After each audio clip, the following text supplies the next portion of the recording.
everyone, welcome back to GK Today.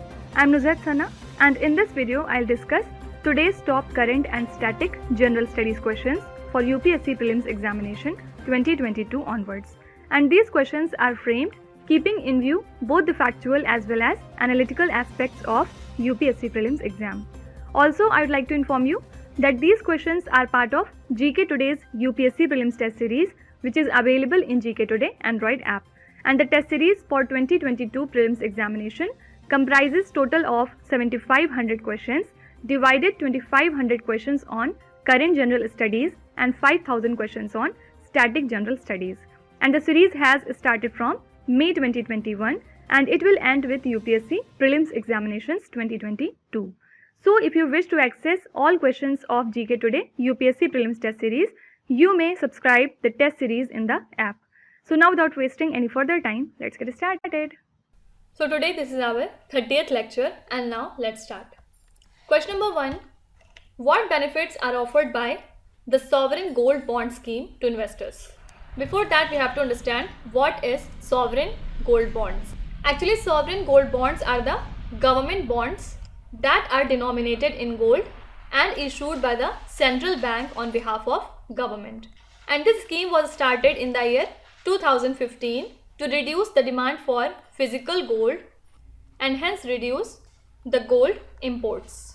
Also, it helped in moving household savings into financial savings. And the bonds have a fixed interest rate at 2.5% per year. Also, the bonds have a tenure of 8 years and minimum investment amount is 1 gram of gold. So first statement says they can invest on as little as 1 gram of gold.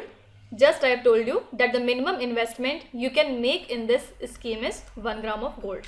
This is correct. And the bonds can only be sold to Indian residents, trust, universities, charitable institutions and HUF. Okay. Now second statement says they get not only the market value of gold at the time of maturity but also periodical interest rate. So yes, the bonds have a fixed interest rate at 2.5% per year. So that's why it is also correct. And now the third statement says their investment is protected from capital loss if the market price of gold declines. See, the quantity of gold for which the investor pays is protected since he receives the ongoing market price at the time of redemption or premature redemption. So the sovereign gold bond offers a superior alternative to holding gold in physical form and the risk and cost of storage are eliminated. So investors are assured of the market value of gold at the time of maturity and periodical interest. Also, this bond is free from issues like making charges and purity in the case of gold in jewelry form. And the bonds are held in the books of RBI or in demat form, which basically eliminates the risk of loss of scrip, etc. Okay. But yes, there may be a risk of capital loss if the market price of gold declines. So that's why we cannot say the third statement, because if the market price of gold declines, you can be in risk. But however, the investor does not lose in terms of the units of gold which he has paid for. Okay. So correct answer becomes only 1 and 2. Now let's see why this bond scheme was in news. Because Government of India in consultation with RBI had decided to issue these bonds in 6 installments from May 2021 to September 2021. Now let's see some of the benefits of investing in sovereign gold bond scheme. So the first benefit is these bonds can be used as collateral for loans, and secondly, the capital gains tax arising on redemption of sovereign gold bond to an individual has been exempted. Fine. Now what are the disadvantages of investing in this scheme? First of all, this is a long-term investment unlike physical gold that can be sold immediately.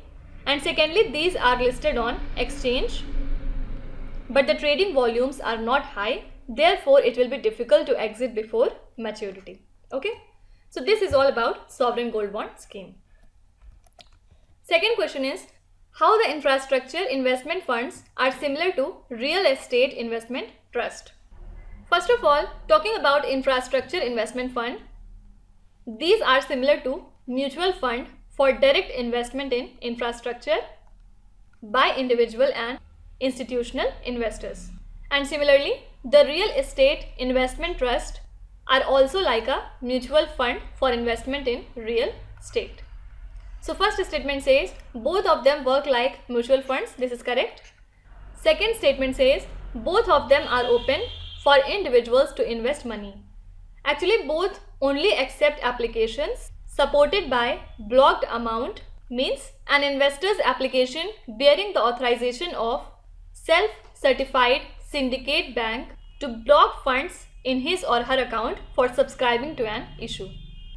So yes, both are open to the individuals so that they can invest money. It is correct. Third statement says both of them have similar price per unit. Actually, real estate investment trust have more liquidity than infrastructure investment funds due to lower price per unit. Also, REITs invest in commercial real estate properties while InvITs invest in infrastructure projects like power, transmission, roads, etc. So both of them do not have similar price per unit. Correct answer is only 1 and 2. Now why NIIF was in news?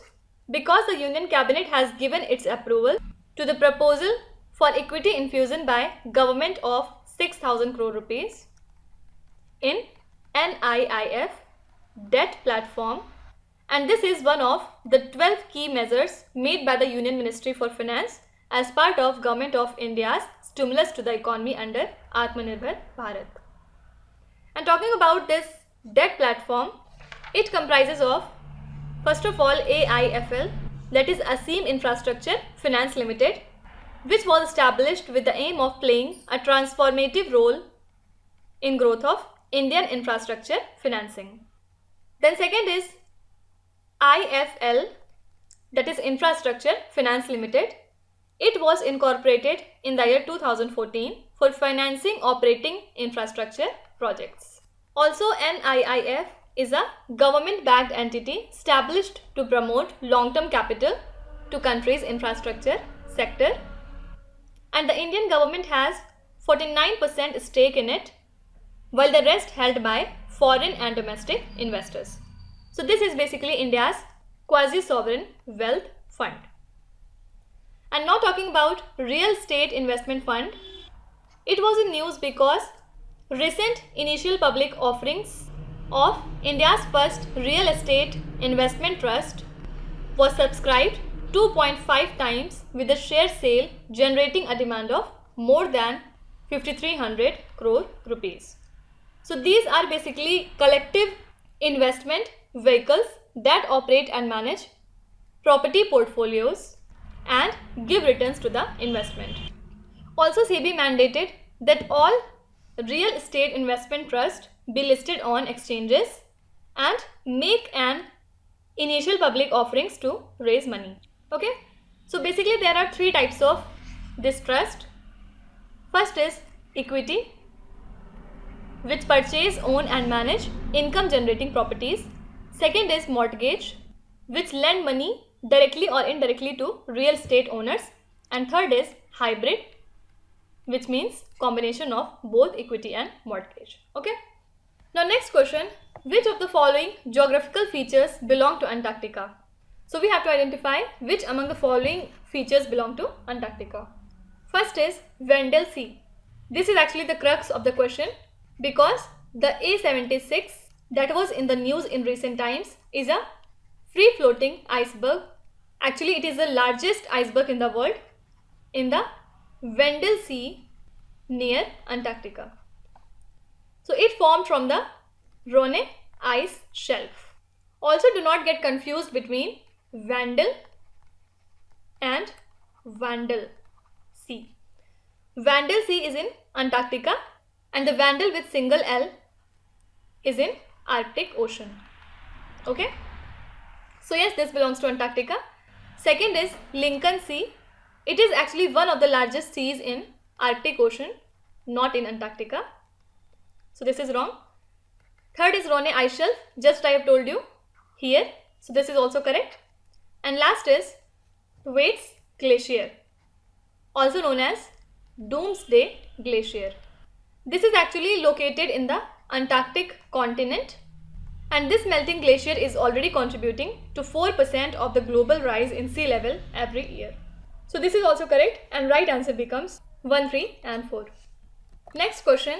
The red snow phenomena in Antarctica witnessed in 2020 was caused by. So what is this red snow phenomena? Actually, it was in news because this phenomena has been observed last year in 2020 around one of the Ukraine's research base of the coast of Antarctica's northmost peninsula.